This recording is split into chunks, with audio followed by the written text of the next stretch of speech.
Okay, this is another Things Hidden, and we're going to dive into a little bit of anthropology and see how it applies to current events with our guest today, Michael Gibson, who's one of the co-founders of the 1517 Fund. How you doing, Michael? Good. Great to be here, David. Thanks for having me on again. Yeah, and we had Zach Slayback on, and he talked a little bit about what's been going on, and it was interesting because Oh, good. he's converted to Roman Catholicism, but he still has that nice Protestant name brand that he has to work with. So it's interesting, huh? Yeah, he has to accept the the name of our fund. We're the 1517 Fund. You need to become a Mennonite to balance things out a little bit, right? Keep it edgy still in the office, right?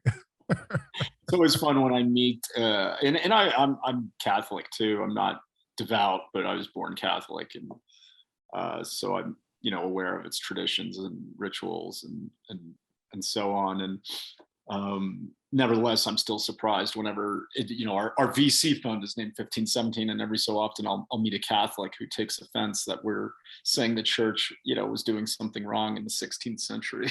And what year did you create the name? So we started in 2015. So back then, trad Catholic wasn't as cool back then. So you have an excuse. That's true. You're right. That is a more recent phenomenon. So you kind of have an excuse there. That's a product of its time. Back when it was still cool to be Protestant to some degree. It'll come back at some point, probably. Who knows? These things ebb and flow. Yeah, my son, like Protestantism, I feel like is one of those things that's like the water that just surrounds us, and we don't. In America.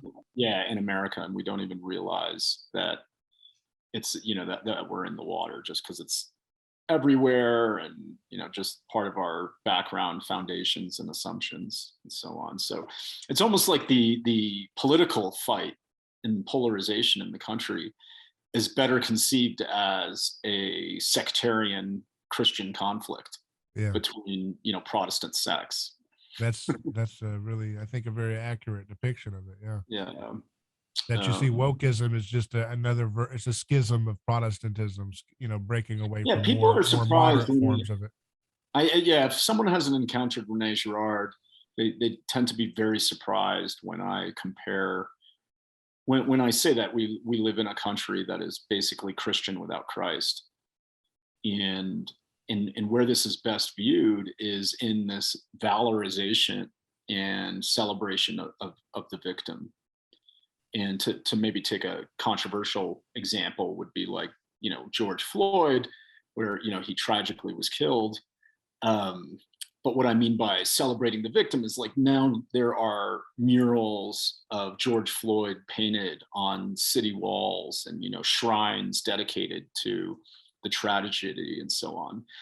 And, on one level, it's like, okay, that's nice. That shows that we're a compassionate society and people care about injustice. But from the perspective of this view about Christianity without Christ, what we see is the elevation of the martyr. I mean, that's what this painting, mural is celebrating. And you just have to, you have to contrast it with previous societies.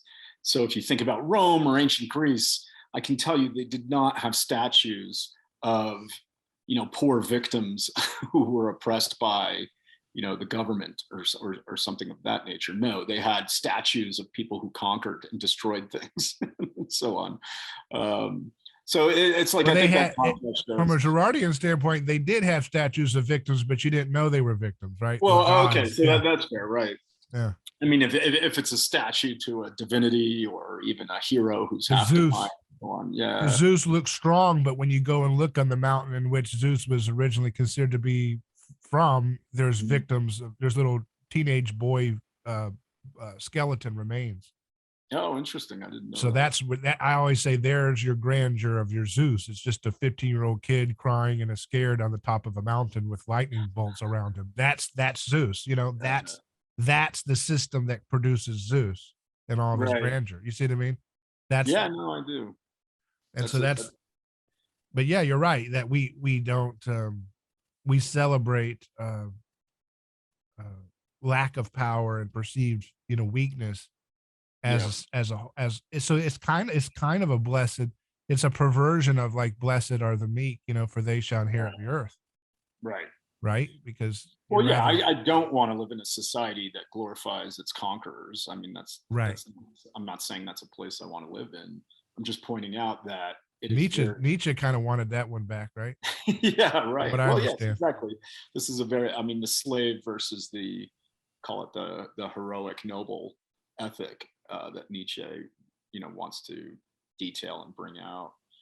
Um, but yeah, and I think there's something about Protestantism where you walk into a Catholic church and it's full of decoration, ornamentation, Gothic figures and stained glass, ornate stained glass, and so on. And then you walk into a Protestant church and it's just this austere, empty place. And Catholics will portray Christ on the cross and on their crucifix, and Protestants tend to have no Christ on their crucifix. So it's like Right. the next step is just like Christ disappears completely, and all we have is this sense that the worst thing in life is suffering and pain, and then that we have to marshal all our resources to stop it.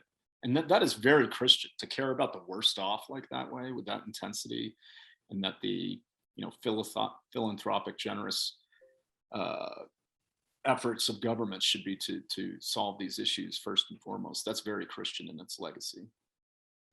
Yeah, and it's also tied to this this ancient protection against undifferentiation. It's interesting how it's both, there's different layers that you can see the Girardian effect taking place in terms of what I mean by that is the scapegoat mechanism that bound societies together with religion in the old times. Jesus destroyed, Girard says, but what that unleashes, there's like different layers of looking at that. Like there's the layer of, now we must sacralize the victims, where in the past we kept them in a structure of hierarchical subordination.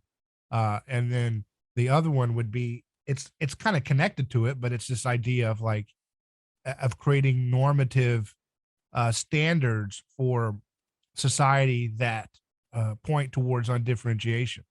So this I talked to in my previous discussion with Shannon Braswell, who's a friend of mine and a fellow Girard student, about this idea that the left, they want to basically take the Elephant Man and say, well, because he has these deformities, that should be the standard of beauty, because there is this perception of otherness about Elephant Man, the guy that that had the deformity, Yeah, right. that should be valorized as sacred and beautiful, and that which we should aspire to all kind of look like, in the sense that, and so that's where you get where like obesity, right? We need to Right. make the Victoria's Secret model mannequins really obese. Yeah, I use this. I would just apply the interpretive framework I just presented. The Elephant Man, in a sense, is a victim, not of human injustice, but perhaps just by nature. And the Christianity without Christ is to elevate the Elephant Man to the sacred, and that which is to be emulated and adored.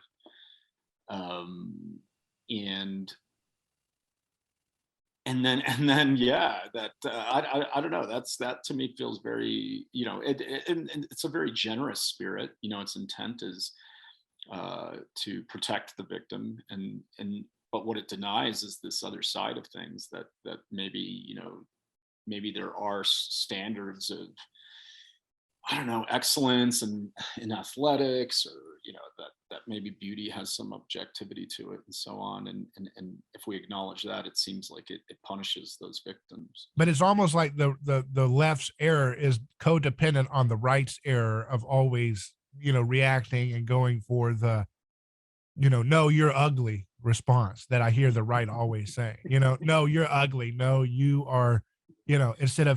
Instead of being more of an, instead of learning how to scratch the itch for victim concern, that the left they have a problem with. They want that fulfilled in their lives. There's Yeah, something right. missing, and they're trying to scratch that itch. Instead of doing that, the right doubles down and says, you like feelings? Well, I don't like feelings. I like facts. And the fact is, Elephant Man is hideous, and therefore that's not beautiful. See this supermodel? That's beautiful. And it's like, no, Right. you dummy. That's why you lose, because you guys react. You You don't fell into set forth a that. standard that resolves the tension between the flawed and the victims and the defects and the handicaps and all the different things that life gives you, while also maintaining something that people can aspire to, right? And that's a hard balance to strike, isn't it? That's fair. So how do you resolve that? I guess that's my question, is how do you get the right to properly meet the left's need for concern for victims without just imitating the left's program, like a lot of conservatives end up doing, just a Right. moderate version of the left's program. Well, I mean, one of the first things that stands out to me is the disconnect between intentions and consequences, where and maybe this applies to both sides. I just wish there was a greater scrutiny given to the effects that certain policies have, or the consequences is, are institutions performing their stated purpose? So in many cases, I think the left supports policies that are well intended and meant to protect the worst off, or help the poor and so on. But the consequences of these policies is actually the opposite. So you have these unintended consequences that lead, instead of, socialism, instead of rescuing the poor from poverty, it tends to starve everyone and immiserate them. And yet the left, never has a social a set of a political philosophy been applied in so many different situations across time and different cultures, and consistently failed. And yet, people keep returning to this idea of socialism as a higher form of social organization. And so that boggles my mind. It's just like, wake up to history, wake up to what's happening. So even though you think you're helping the worst off, it appears to be the case that you're ignoring the consequences of what you're doing. That's pretty weird to me. So maybe my biases prevent me from seeing that on the right, but it just seems to be the case that on the left, there's this blindness to some of the consequences of what they pursue.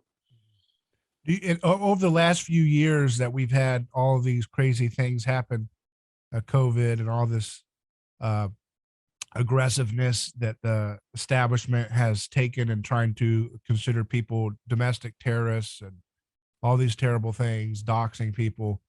As we speak, they're trying to dox the lady behind the Libs of TikTok account on Twitter. The Oh Washington yeah, Post, right. Taylor Lorenz, I guess is her name. I saw those headlines. I haven't looked into it, but yeah, but I but follow. but there's just such a level of aggressiveness that we're just kind of taken aback by. Mhm. Um, has that changed your views about liberty? I know a lot of people. You're kind of a liberty guy, from what I remember, but I've seen Very this much so. pipeline of liberty people going towards things like Curtis Yarvin's program. And I just kind of watched this happen, and I'm like, oh, that's interesting to see this Yeah, pipeline develop. there's a lot to unpack there. Maybe on the first point, I think my enemy's enemy is my friend is is another take on this Girardian view that it's part of human nature to want to find safety in a crowd. That by joining a mob, or a group, um, that somehow that's going to provide us with security, maybe happiness, protection.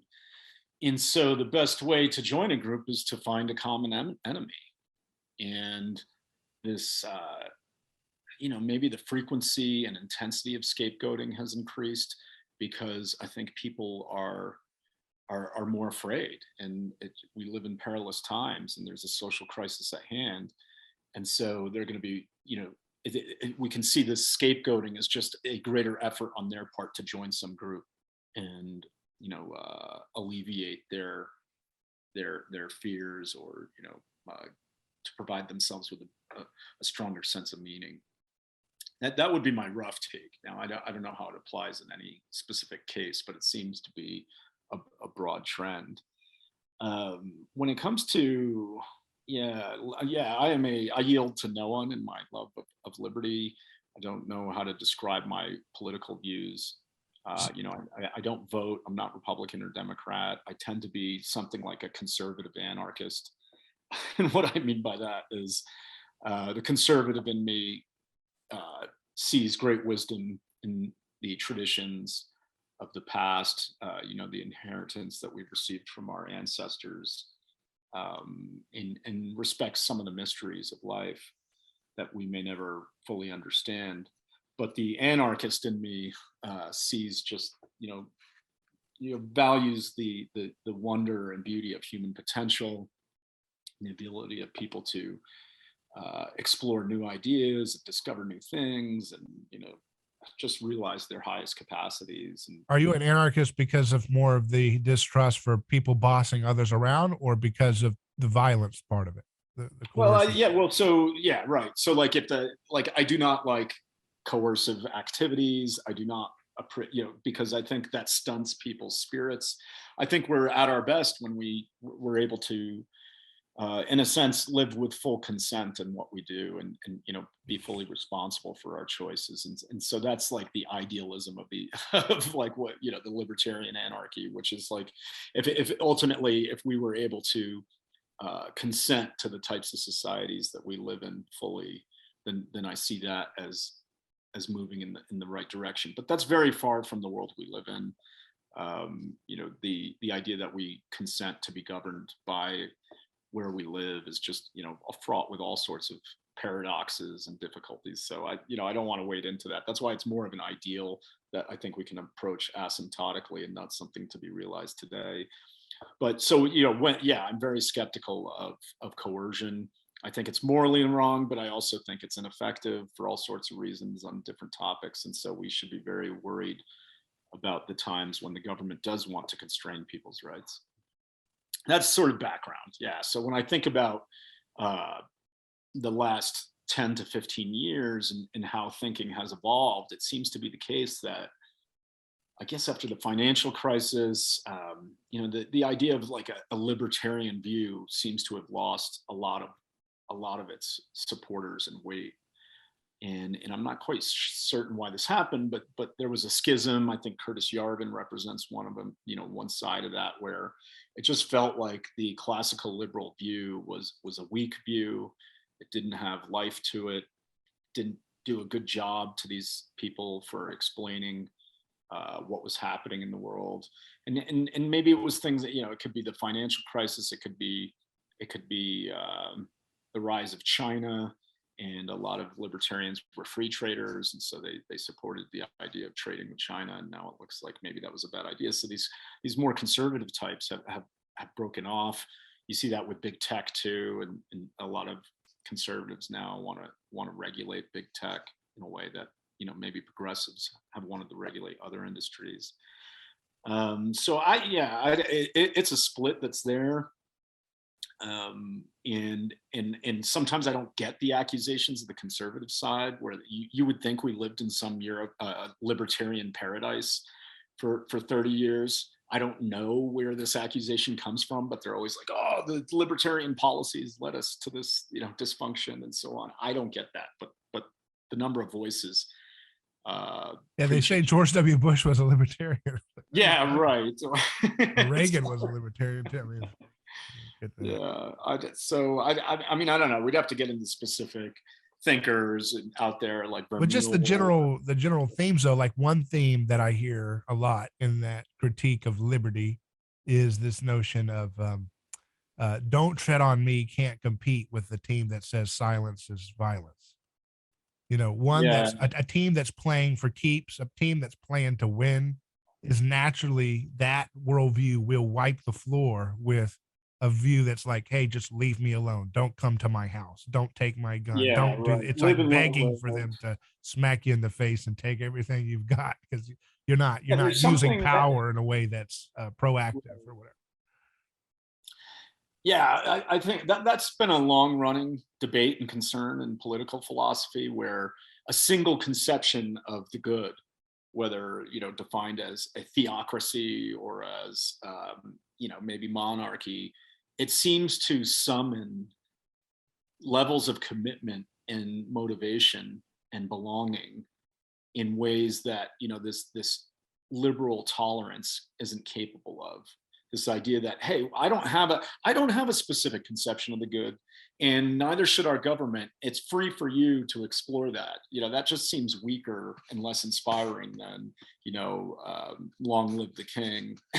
And, I'm going to die for country. So there is something to that, and I think it is a challenge for not just me and my radicalism, but even for like more moderate classical liberals. I think we do need right now a greater and more persuasive stating of the fundamental principles that we stand for. Yeah. And does that mean we need do you need better arguments or a better story, or what? All of it. We need better stories. We need better arguments. It does feel weak to me and old. It feels shop worn. So you kind of agree with the general aesthetic critique of? I do, yeah. There's something, and it's I even. agree.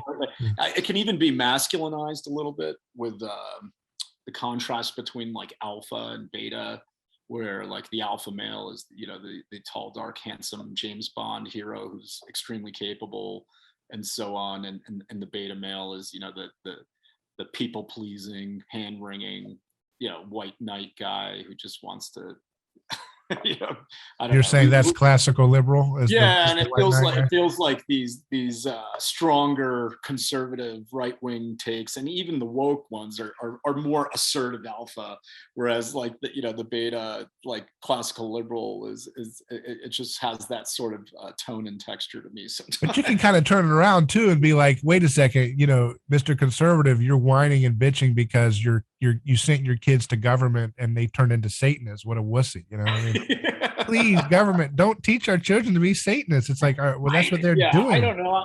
I can't remember who this was. I went to a ISI event recently, and there was a debate between Robbie Sove, I think is his name, from Reason. He writes a lot about Facebook, Twitter, social media, big tech.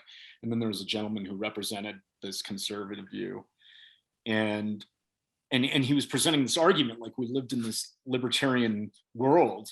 And now that we've seen the consequences, shouldn't we wake up to the common good that we need to restore?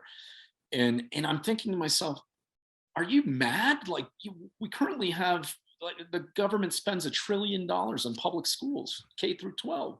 It's like there's this by and large monopoly in public education. Last time I looked, we've had a pretty mixed socialist healthcare system. It's like, where do you think this free market is that you're criticizing? It's just not there. The Gospels clearly align, and this is where it gets complicated for interesting discussion. But Gospels to me clearly show that the powers and principalities of the worlds are satanic.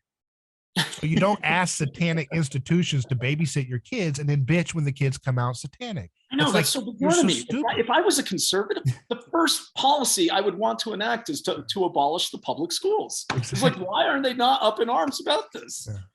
It's so bizarre to me. I think it's just because it's been around for so long, and I kind of reject the framing, because I understand what they're talking about. Because see, I don't call myself a libertarian. I don't really care about Reason and Cato and all that. I don't know anything about those people. I don't read them. So I kind of, when I see their framing of things, like, okay, I can see where they're coming from. But from my perspective, the most, I guess, if you want to use those terms again, a masculine approach is take care of yourself. So you don't go running to nanny government. Like some of the conservatives, please ban pornography. I can't take it. I can't take the temptation. It's like, why don't you man up a little bit? Why don't you grow up? Take have some self-reliance. Use some creative techniques. If you are enslaved to this passion, why do you have to ask Satan to save you from pornography? I mean, come on. It's to me, that looks weak. Or even the tough on crime policy. Oh, go ahead. Yeah. Yeah, I just maybe to emphasize what you're saying, it reminds me a lot of the Grand Inquisitor chapter in Dostoevsky's Brothers Karamazov. And real quick summary is like Christ comes back to Earth during the Inquisition. He performs a few miracles, and the Inquisitor's like, what the hell's going on? So he arrests him and brings him in. and there's this wonderful conversation between the inquisitor and Christ, and I guess based on what you just said, you have to answer the inquisitor's argument, which is basically that humans are too weak for the freedom that Christ gave them. Is that like you just said, is like people are not, they can't be trusted. They're immoral, they're ignorant, they're going to make bad choices. And so how can you possibly propose a system of responsibility when, human nature suggests they can't possibly live up to it? Yeah. I do think I'd love to hear your thoughts on this. I mean, maybe that's like a side tangent, but Thoughts on what? On that? This idea of this of this perspective on freedom that, and in that chapter, what's kind of interesting is the inquisitor goes back to the temptations that Christ faced in the wilderness or in the desert. There are 3 temptations that Christ faced. The first, he wanders into the desert, and Satan approaches him, and Satan says, "Why don't you do 3 things?" The first thing is, why don't you turn stone into bread? And there's so many people starving out there. There's so much suffering.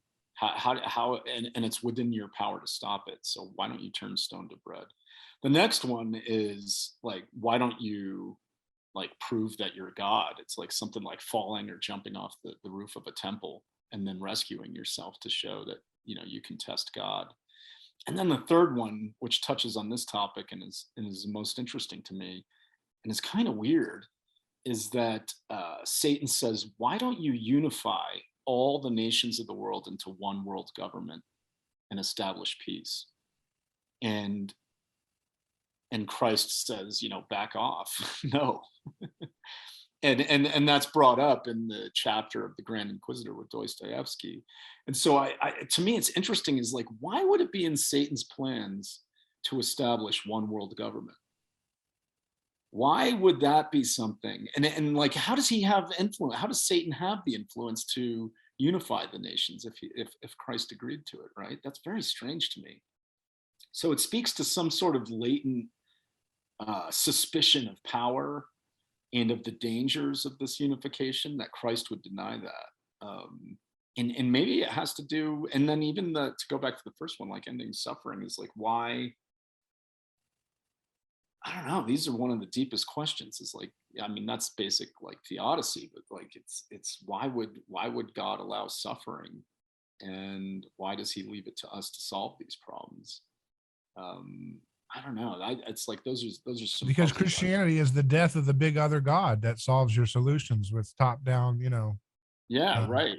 Denial of free will. That's the whole point. I mean, see, that's the thing is that and that it's interesting. That's the last temptation is when I was in Jericho, the ancient city of Jericho, years ago.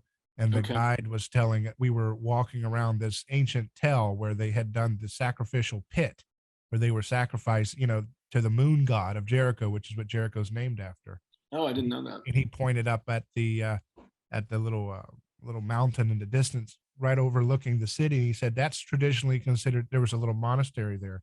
So that's considered where Jesus was tempted, to take over the kingdoms of the world. And it was like this light bulb moment for a Girard fan like me, because I'm like, oh, so I mean, if that was kind of where he was at in this particular moment of his life, he would have, when it says Satan says, look at the kingdoms of the world, he would have seen Jericho, and he would have seen this temple that I'm standing in. That was the top. It was the biggest.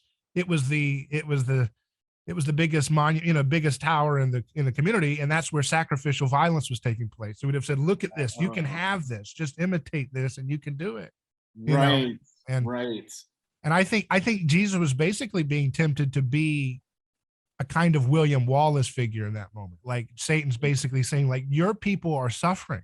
Just do it the way the world does it. Just use a little violence and you can solve this problem. Just turn this into a political campaign and use coercion righteously, just like they're sacrificing to keep the lights on, to keep the order and unity of their community together. Employ a little bit of that to unite your people against their oppressors.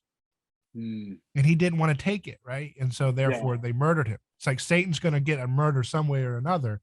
It's either gonna he's either gonna ask you to murder somebody to help your righteous revolutionary cause, or he'll murder you for resisting. Right, right. There are these political implications in this story, that I feel like Christians don't talk about. Yeah, I know, right? That's why I'm doing this podcast. But the Kind of what like I'm doing. God and Caesar, Yeah. this topic is understudied or underdeveloped. The relationship, or how Christ interacted with both the Romans and I guess the Jewish Because, priestly hierarchy and so on. But because I think there's a built-in blind spot for humans to not want to go to the weakness of what the gospel actually reveals about power, and it's in terms of people want to say, I don't think it can be that radically free society, like you were saying. Can we handle the freedom? And I was thinking about that when you asked me that. I was like, well, yeah, the Protestant Reformation has unleashed, your 1517 event has unleashed a holy hell mess, because it's a perpetual schism machine, a perpetual motion machine. This is like a perpetual schism machine. It just keeps producing schism, because the biblical text is such a nuclear text. And it's like the more institutional churches, they kept that text away from the people. And I'm not saying they were right to do so, but by kind of giving it out in a in a specific tongue, not the tongue mediated. of the and giving little doses of it, like, hey, little masses, come over here. I'm going to give you a little reading today, and that's all you get. That's all you get. Go home, you little savages. Go home. Here's what it means. Yeah. Instead of that, but then when you give the little savages, all of us included, German savages like me, when you give the Germans, all these little savages, a little biblical text in their own tongue, they start reading this nuclear, radical, subversive, powerful text. Right. And it opens up so many avenues of progress, but it also opens up so many avenues of insanity and craziness and Marxism and all this bad, crazy stuff that we have going on today. So it kind of, once it unleashes, it's like this nuclear power, and once it gets in the hands of everybody, it's so fraught with danger, because people can play and do all kinds of creative things to create powerful Christ-like feelings and movements and messianic fervors and ideologies. And I guess, so maybe to tie in Girard again and some of these topics about the willingness to join groups through sacrificing victims, and it does seem like the great crisis of our time is Christ versus the Antichrist. And maybe you can elaborate on this for me, because I'm not an expert, but for me, the way I understand the Antichrist is this, it's this manifestation of evil that has the unique feature that it will do its best to mimic and appear as the good. Right. It will be the most Christ-like evil that is possible, just short of being good. And so the fundamental problem of our era is that we've lost the ability to discern the difference between the good and the evil that appears good. And so Christ represents the good, the Antichrist is the good that is actually evil. And it feels like our time, like these distinctions, like you're saying, is like suddenly it's in my hands to interpret this. But maybe if I'm not trained, if my judgment has not been refined, if my discernment is off, I'm going to become more susceptible to the evil that appears good.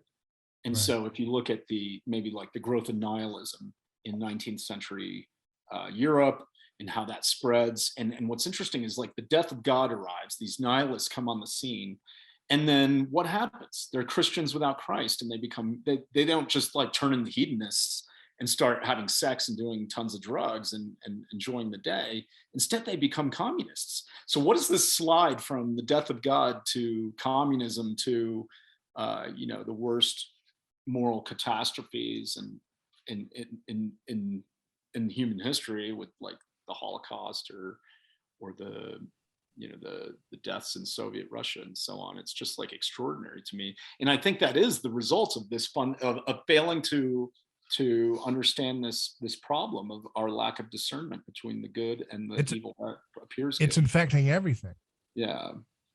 especially anything that it's like this. There's, Gerard called the sacred like a gas that it's like it kind of seeps into everything, and Mhm. it gets it all over. It's not something that like the ancient the ancient religious scapegoat mechanism kind of contained it, and now it's kind of releasing and it's going everywhere. It's kind of like it's Yeah. infecting everything.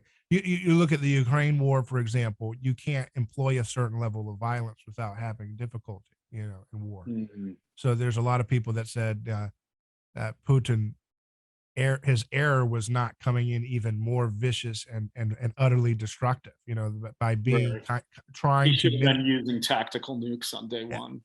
or just leveling cities in the old fashioned World War II way of doing things. That level of that violence, that level of direct violence is hard to play in 2022 Mm. than it was in 1940s or whatever, right? So Right. so so there's bit so that concern for victims infects the Mhm. effectiveness of war as a That's strategy of settling your interesting. I differences with thought them. that like our model for Putin is as a very irrational Russian, who's very full of pride, who is on the one hand attempting to achieve greatness by uh, reclaiming the lands of the Soviet Union. He also seems to um, he also seems afraid of losing status and power in the world, and so maybe that drives him to act. It's hard to model him, but what you're saying is interesting, because even with someone like Putin, it does appear that the use of violence at that scale and out in the open is sacrilegious. Right. Just look at the way the war is being prosecuted. It's about who is raping who and who's assaulting who, and it's all about who's the most victimizer person in this controversy. They didn't Yeah, debate that in World War II. I mean, they did a little bit with the Holocaust thing happened. That was kind of after, yeah. right? But what was selling the prosecution of the wars, it has become more and more about who is on the side of the angels, who is on the side of the innocents, who is the Right. martyr in this story, right? And so the That's a great West has point. told us very clearly that there's a martyr in this story, and it's Ukraine's government and its people, and Russia is the clear villain. And that's not what war is like, actually. Most of the time, war is more complicated than that. And Yeah. so, basically, both of them are. You got to look at. You guys talk about founders, right? The founding Mm. moment, the founding myth of our era that we're in is World War II. That was Yes, the I last agree with that. so that was the last sacrificial crisis, and it was Hmm. settled with a lot of mass sacrificial murders, and Right. that determined the order that we're in, right? And so it's interesting that Hitler is the Satan of that myth, Yes. and so both sides, NATO and Russia, are arguing over who's Hitler, right? So there's the Yes. grandchildren of that mythic age saying, "No, No, you're Hitler. No, I'm Hitler." And they're Right. play acting what their grandparents did. They're Mm. play acting that, and only with violent, vicious, real murderous results. But they're kind of play acting that remembrance of that sacred founding myth, right? Right. And they're saying, "No, you're Hitler. No, you're Hitler." And it's like they Yeah. can't determine that because the sacred cannot be contained Mhm. anymore. You cannot create a one size fits all monomyth to unite the world to say it has been determined. China, India, Russia, the West, we all Yeah. agree that team was Hitler. That's not happening. It's not happening anymore. And Right. because it can't happen, the violence will not be contained on the battlefield, and it will not be resolved on the battlefield, and there will be no catharsis. So these are wars with no resolution. These are wars with no catharsis, no relief, Yeah, that makes wars a lot of without sense. end. That makes a lot of sense. When I think about like the 1619 project, to take another year, this in wokeism in general, how that relates to America's history and so on. Um, I want to see 1619 debate 1517. yeah, right. I'm gonna get you guys together. Well, here's where I'll start a debate that touches on some of the things you just brought up, which is that this idea that America is irredeemably racist or just irredeemable, period. And so this obsession with the past and the grievances of the past, as if they are the only thing They are the sacred thing that, the wrong that requires righteous vengeance to atone. Is very, it can only be interpreted in religious terms like that, I think, because when I think about time, I mean, it could be the case that the past was bad, and America was on the whole not worth it. That it would be better if America had never existed at all. But that's the past. And if we think about the future and the time to come, I mean, human history, we've only lived a very short period of time. America's only been in existence for a couple hundred years. And it could be the case that the future, that we have it in our power to make life good. And if you think of, maybe here's another way to characterize what I'm trying to say, is like, think of a single human life. It could be the case that we had a very bad childhood, that there were, we were just in a bad home, or our parents mistreated us, or maybe we were bullied and so on. But that later in life, we went on to do extraordinary things. And if we look at someone's life as a whole, we can see that their childhood was bad, but it was part of a greater whole that on the whole made life worth living. And that could be true of a person, and I think it could be true of a nation as well. So what's odd to me is that on the left, there's no forward-looking people who say, okay, we did these bad things in the past, but the future may be so good that even though that bad was part of the story, the good outweighs it, whatever we do in the future. But that's just not there. It's always like this one-sided turn to the past to focus on these crimes. Does that make sense? Is that clear? Yeah. And it's because it's like, to me, my kind of my conclusion about why this is happening is because basically the gospel opens up a kind of curse on societies that are steeped in it but don't follow its revelatory pathway. Like, so it's kind of like Jesus doesn't give you an out in a neutral space. Okay. Once the gospel story infects your nation long enough, and say it has an immediate disruptive effect, but the longer it steeps in you, the more you cannot, basically maintain your sanity, your sense of self, your sense of identity, your sense of order, or anything, until you follow the path of nonviolence and personhood and all the things that Jesus is modeling out with his life. See, the gospels, that the life examples that Jesus gives are not just cute sayings that precede his murder. They are the prescription for how you must live once he destroys the old order in his death, burial, and resurrection. It's a survival guide. Yeah. It is a survival guide for how all humans will have to function when this story catches on in their community down the road in history. It's not like a cute little, oh, that's nice. That's a sweet thing. I'm going to, I'll try to be kind. That's what most people think about Jesus. Love is all you need. That's not at all what he's saying. He's saying this is the only way you can get along and not extinguish your society is to create a mimetic contagion of self-giving and giving your rival space to not continually imitating the negativity between you, right? This idea of mimetic reciprocity for hate, and we talk about the scapegoat part of Girard's theory, but the mimetic part of it is very important here, because when you dissolve the scapegoat mechanism, you're left with mimetic rivalry gone rampant. And so, we're going to continue to see that. It's a stumbling block. The Bible says that the Gospels are a stumbling block. And so it's a nation is stumbling onto this scandal that doesn't allow it to get past its past. Right. See, so you see when you ever read the passage in the gospel where Jesus dies, and it says the graves were opened and all these righteous, godly men were appearing before people in the city. And you can understand that both as something that could have happened literally, but you can also understand that as a literary device telling you that ever since that event, the graves of the righteous men have been opening up in the communities that engage the very text that you're reading. in the sense that Emmett Till's face haunts us because we're a gospel haunted society.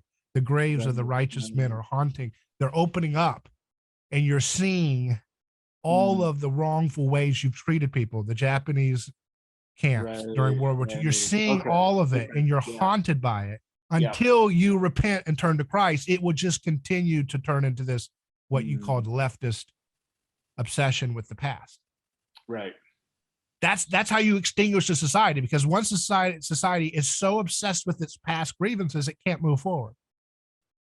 Yeah, and what is this righteousness of the present that, or, most people tend to believe, well, if I was alive in 1859 Charleston, I would have been an abolitionist. There's no way I would have, supported slavery.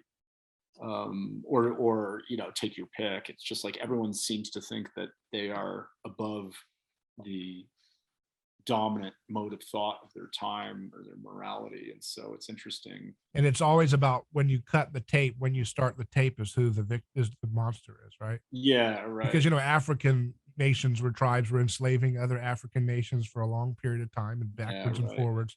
But that's not allowed to be talked about, because that's considered a scandal to say that, because because that comes from the Christian principle of take out the plank in your own eye before you look at the speck of your neighbor's, right? Right. See, that's where we get that. That's where we get me even saying that. We are so Christian Protestantized or whatever with our text. Oh, you can't say that the African tribes had slaves. You can't say that, because we have a plank in our eye. How dare you look at the speck of the neighbors from other communities around the globe? Yeah, so we're so Christian, we can't stop being Christian. So in it. I know, but it's like so Christian that you doubt. It's why it's the blindness to your place in history, the contingency of where you are.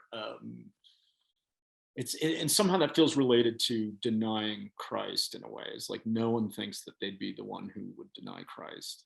And so I just because Easter was last weekend, I came across Rene Girard talking about Peter's denial of Christ.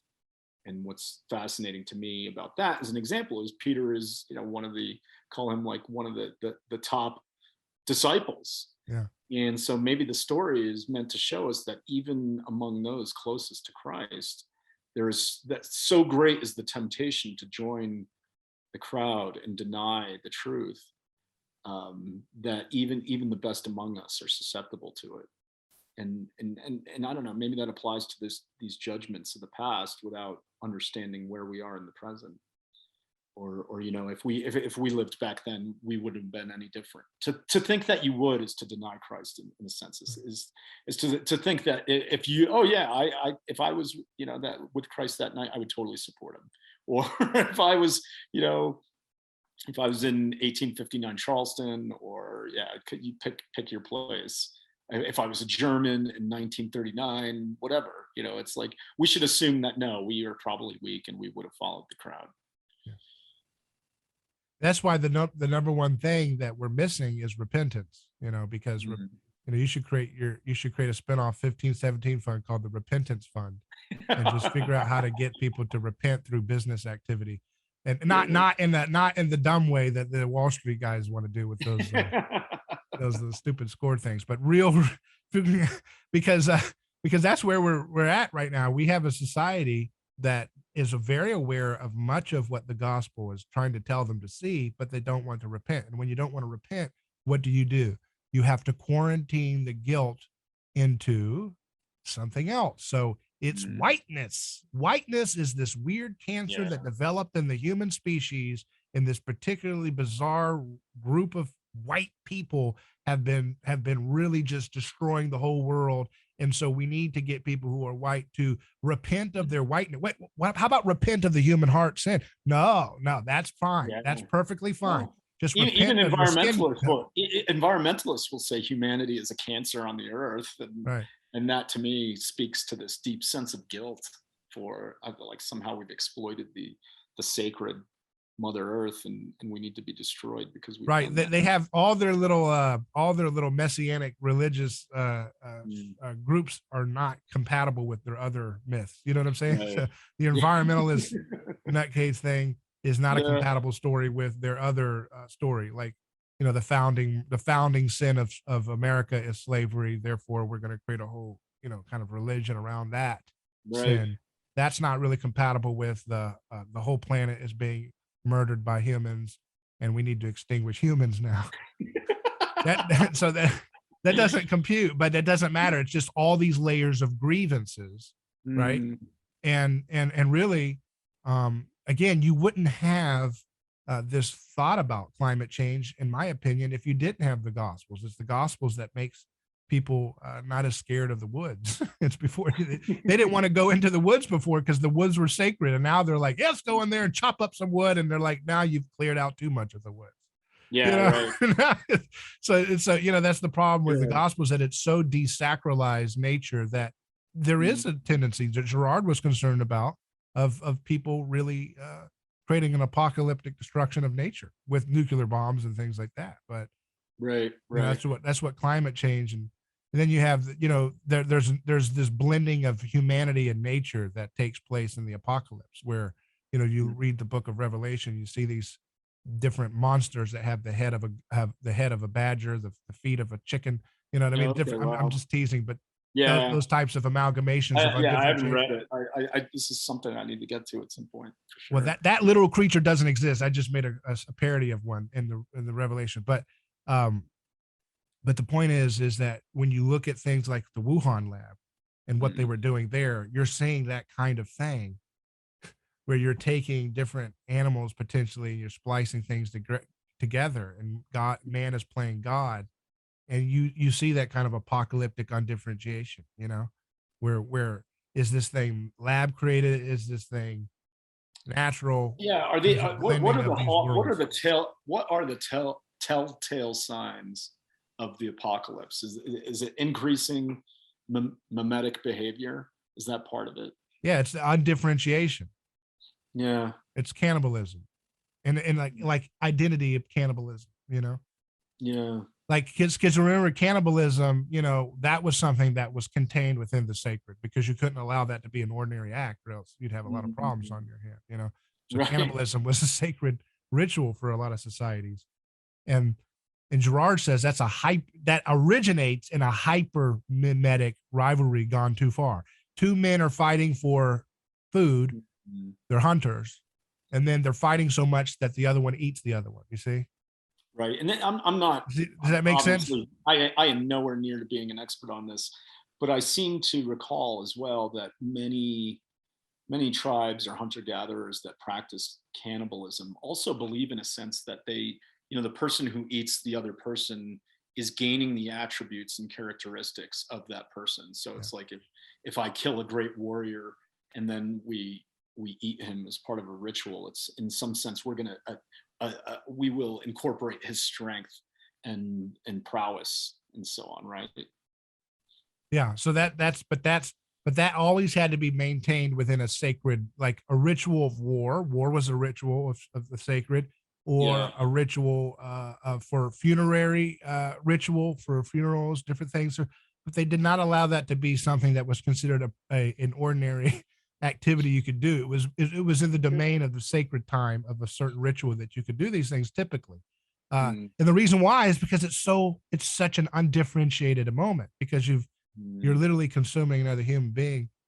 Um, you can see that, you know, Girard links that with the rise of our perspective on sexuality and gender, you know, and he didn't really talk mm. about where we're at today with gender undifferentiation, but I mean, that's what you see. It's like you can take on you know how we're supposed to have gender rivalry now, men and women Yeah, competing to the I point can't where, remember what the male, or I mean, he won't call himself a male, but the trans participant in female swimming and at the yeah. college So level. now the sexes are at war in mimetic rivalry so much that they Mm, can literally become the other and consume the benefits of being the other in that moment. So like you can take on the guise of a woman and win the beauty contest for a state. right, You can right. take Yeah, on that the was. essence of that I wish I conflict. understood more. I guess yeah, there is this sense in which there's like men have become less like men and women have become less like women, and they've been converging on something that's a mix of the two.